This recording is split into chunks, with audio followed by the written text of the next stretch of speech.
ये जो क्वेश्चंस हैं एक्सरसाइज 3.2 के एचसीएफ बाय डिवीजन मेथड, ये बहुत मुश्किल क्वेश्चंस हैं। तो इनको आपने बड़े गौर से देखना है। इसमें एक होता क्या है, क्योंकि इसमें स्टेप्स काफ़ी ज़्यादा इन्वॉल्व होते हैं। आपको नॉर्मल डिवीजन मेथड का भी आना चाहिए, असूल क्या होता है डिवीजन करने का। फिर आपको एचसीएफ भी आपको पता होना चाहिए कि डिवीजन मेथड में हम कैसे निकालते थे छोटे होते। तो सबसे पहले काम तो वही है कि डिवीजन करनी है आपने। अब सबसे पहले आपने ये डिसाइड करना है कि आपका डिवाइज़र क्या होगा, डिविडेंड क्या होगा, यानी कि आप अंदर किस को वैल्यू को रखेंगे और किस से डिवाइड करेंगे जो बाहर वैल्यू आएगी। तो अब यहाँ देखें कि ये इधर भी x4 है, इधर भी x4 है। तो दोनों जगहों पे पावर हाईएस्ट जो डिग्री है वो सेम है, 4 है। फिर अगर आपकी जो पावर सेम आ रही है, फिर आप देखेंगे कि टर्म्स किस में ज़्यादा हैं। इसके अंदर तीन टर्म्स हैं, एक दो तीन, कॉमा लगाओ। अब इसमें देखें कितनी टर्म्स है, एक दो तीन चार। तो जो ज़्यादा टर्म्स हैं जिसके अंदर आ रही हैं उसको आप अंदर रखेंगे।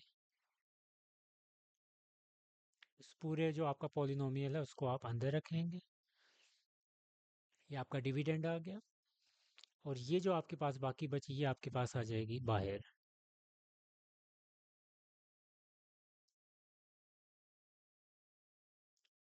अब आपने नॉर्मल डिवीजन करनी है जिस तरह हम करते थे। इधर x4 है, इधर भी x4 है। तो x4 को x4 बनाने के लिए किससे मल्टीप्लाई करेंगे, 1 से ही करेंगे। तो आप सिंपल 1 से मल्टीप्लाई करेंगे। x4 को 1 से मल्टीप्लाई किया, x4 आ गया। एक्स स्क्वेयर को 1 के साथ मल्टीप्लाई करेंगे। अब आपने क्योंकि यहाँ 1 लिखा है, तो इन सारी टर्म्स को बारी बारी इस 1 के साथ आपने मल्टीप्लाई करना है। x4 1 के साथ मल्टीप्लाई, एक्स स्क्वेयर 1 के साथ मल्टीप्लाई और 1 भी 1 के साथ मल्टीप्लाई। और फिर आप इसकी यहाँ नीचे लिखेंगे जहाँ जहाँ उसकी जगह बनेगी। अब एक्स स्क्वेयर को 1 के साथ जब मल्टीप्लाई करेंगे तो एक्स स्क्वेयर आ जाएगा। एक्स स्क्वेयर यहाँ कहीं लिखा नहीं है ऊपर, क्योंकि हम बिल्कुल जो वैल्यूज़ होती हैं अगर ऊपर एक्स स्क्वेयर है तो उसके नीचे ही एक्स स्क्वेयर वाली वैल्यू लिखते हैं। तो यहाँ एक्स स्क्वेयर कोई है नहीं, तो हम इसको एक साइड पे अलग से लिखेंगे, प्लस एक्स स्क्वेयर। फिर 1 को 1 के साथ मल्टीप्लाई किया, 1 आ गया और उसकी जगह पे हम यहाँ नीचे लिखें। नेक्स्ट स्टेप क्या होता है, डिवीजन के बाद सब्ट्रैक्शन होती है। सब्ट्रैक्शन इसमें कैसे होती है, साइन चेंज हो जाते हैं। ये साइन चेंज हो गए, कैंसलेशन हो जाएगी। अब इसको दोबारा से लिखें।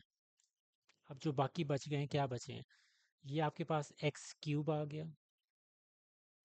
और याद रखें कि आपने हमेशा तरतीब में उसकी तरतीब बरकरार रखनी है आपने, कि एक्स क्यूब है तो उसके बाद एक्स स्क्वेयर, फिर एक्स, फिर कांस्टेंट वाली जो भी वैल्यू होगी। अब एक्स आप पहले लिख सकते हैं लेकिन लिखना नहीं है, इसके बाद ये लिखना है, क्योंकि एक्स स्क्वेयर से बड़ी है और इसका साइन अब चेंज हो गया, नेगेटिव हो गया। तो माइनस एक्स स्क्वेयर, फिर ये प्लस एक्स, ऐसे ये चीज़ आ गई। अब एक अहम बात ये होती है कि जो हम इग्नोर कर देते हैं ये क्वेश्चंस करते वक्त, कि आपने साथ साथ जब आपका रिजल्ट आता है ना यहाँ इस पॉइंट तक, तो आपने साथ ही कॉमन भी देखना होता है कि इसमें कुछ कॉमन आ रहा है कि नहीं आ रहा। क्योंकि अगर आप कॉमन नहीं निकालेंगे तो आगे आगे जाके आपका जो क्वेश्चन है वो थोड़ा लेंथी हो जाएगा। तो यही देख लें कि आपके पास कॉमन क्या आ रहा है, इन तीनों में एक्स आ रहा है। तो एक्स को आप कॉमन निकाल लें। एक्स इसमें से निकल गया, एक्स स्क्वेयर हो जाएगा। इसमें से निकल गया क्या हो जाएगा, एक्स। इसमें से निकल गया क्या हो जाएगा, 1। तो x square minus x plus 1, ये चीज़ आपके पास अब बची है। अब ये क्या होगा, ये अब बाहर रहेगी। और ये जो पावर है, ये जो आपकी पॉलिनोमियल है, सॉरी, ये अब अंदर आ जाएगा।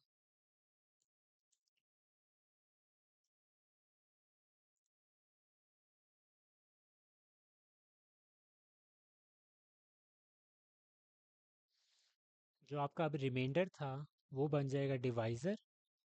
और जो पुराना डिवाइज़र था आपका, ये वाला, वो अब आपका डिवाइडेंड या डिविडेंड, जो भी आप कहते हैं उसको, वो बन जाएगा।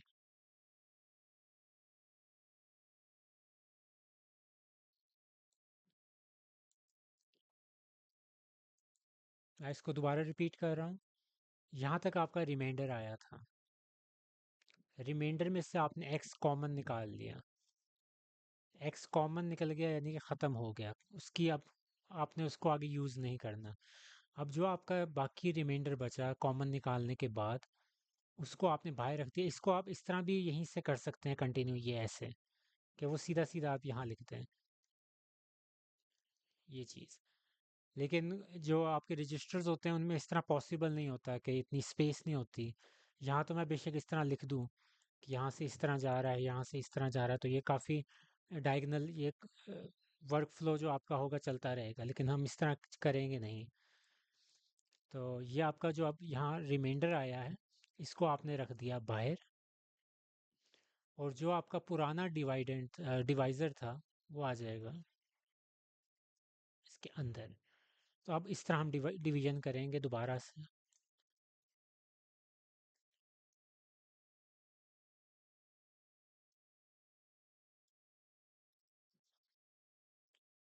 अब एक्स स्क्वेयर है, एक्स स्क्वेयर को किससे मल्टीप्लाई करेंगे, एक्स फोर बन जाए। एक्स स्क्वेयर को एक्स स्क्वेयर के साथ ही मल्टीप्लाई करेंगे, क्योंकि टू प्लस टू फोर हो जाता है। फिर एक्स को भी इसके साथ मल्टीप्लाई करें तो एक्स को एक्स स्क्वेयर के साथ करेंगे तो एक्स क्यूब हो जाएगा। एक्स क्यूब यहाँ है ही नहीं, लिखा ही नहीं हुआ, तो उसको हमें अलग से लिखना पड़ेगा, minus x cube. Minus plus minus हुआ इस वजह से। और वन को एक्स स्क्वेयर के साथ मल्टीप्लाई करें तो एक्स स्क्वेयर ही आ जाएगा। साइन चेंज, कैंसलेशन, ये आपके पास बच जाएगा एक्स क्यूब प्लस वन। अब एक्स स्क्वेयर को एक्स क्यूब बनाने के लिए क्या करेंगे, एक्स से मल्टीप्लाई। एक्स स्क्वेयर को एक्स के साथ मल्टीप्लाई करें, एक्स क्यूब हो जाएगा। एक्स को माइनस एक्स से मल्टीप्लाई करेंगे तो माइनस एक्स स्क्वेयर आ जाएगा, क्योंकि ऊपर है नहीं माइनस एक्स स्क्वेयर वाली कोई टर्म ही नहीं है, तभी मुझे उसको अलग से साइड पे लिखना पड़ा है। फिर एक्स को वन के साथ मल्टीप्लाई करें तो एक्स आ जाएगा।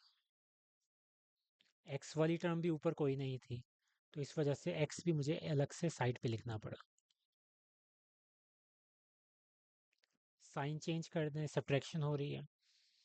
अब जिस तरह के मैंने कहा था तरतीब बड़ी ज़रूरी होती है, तो एक्स स्क्वेयर पहले आएगा, फिर ये माइनस एक्स, याद रखें साइन चेंज हो चुके हैं, प्लस एक्स माइनस एक्स, और ये प्लस वन अब यहाँ आएगा। अब आप ऊपर देख सकते हैं कि जो आपकी ये वैल्यू है यही यही आ रही है, तो आप इसको सिंपल वन के साथ मल्टीप्लाई कर देंगे सब वैल्यूज़ को, एक्स स्क्वेयर को भी वन के साथ, माइनस एक्स को भी वन के साथ, और वन को भी वन के साथ। तो आपका जो ऊपर लिखा हुआ है डिवाइज़र, वैसा ही नीचे रिजल्ट आ जाएगा, और यहाँ आपकी डिवीजन कंप्लीट हो गई, क्योंकि आपस में कैंसिल हो जाएंगे, आपका रिमाइंडर ज़ीरो आ जाएगा। तो असली जो क्वेश्चन था वो था कि एचसीएफ किधर है। तो ऐसा डिवाइज़र जिसकी वजह से आपका रिमाइंडर ज़ीरो आ जाए, तो ये जो डिवाइज़र है ये आपका एचसीएफ होता है। तो x square minus x plus one, इससे जब आप डिवाइड कर रहे थे तब आपका जो रिज़ल्ट है वो ज़ीरो आया, तो ये आपका एचसीएफ है। क्योंकि डिवीजन तो हमने पहले भी की थी, इससे भी की थी, लेकिन इससे आपका रिजल्ट रिमाइंडर ज़ीरो नहीं आया था। तो जब आपने x square minus x plus one से डिवीजन स्टार्ट की तब आपका जो रिजल्ट है वो ज़ीरो आया। तो ऐसा डिवाइज़र जिसके ज़रिए आप जब डिवाइड करें और आपका रिजल्ट ज़ीरो आ जाए, तो वो आपका एचसीएफ होता है। अभी अक्सर स्टूडेंट्स को समझ नहीं आई होगी इस पहले क्वेश्चन के ज़रिए, लेकिन जैसे हम आगे आगे इनको मज़ीद क्वेश्चंस करेंगे तो आपका दिमाग थोड़ा और खुलता जाएगा, और जब आप इसकी ज़्यादा प्रैक्टिस करेंगे, क्योंकि इसमें और भी काफ़ी चीज़ें हैं जो हम डिस्कस करेंगे आगे जाके।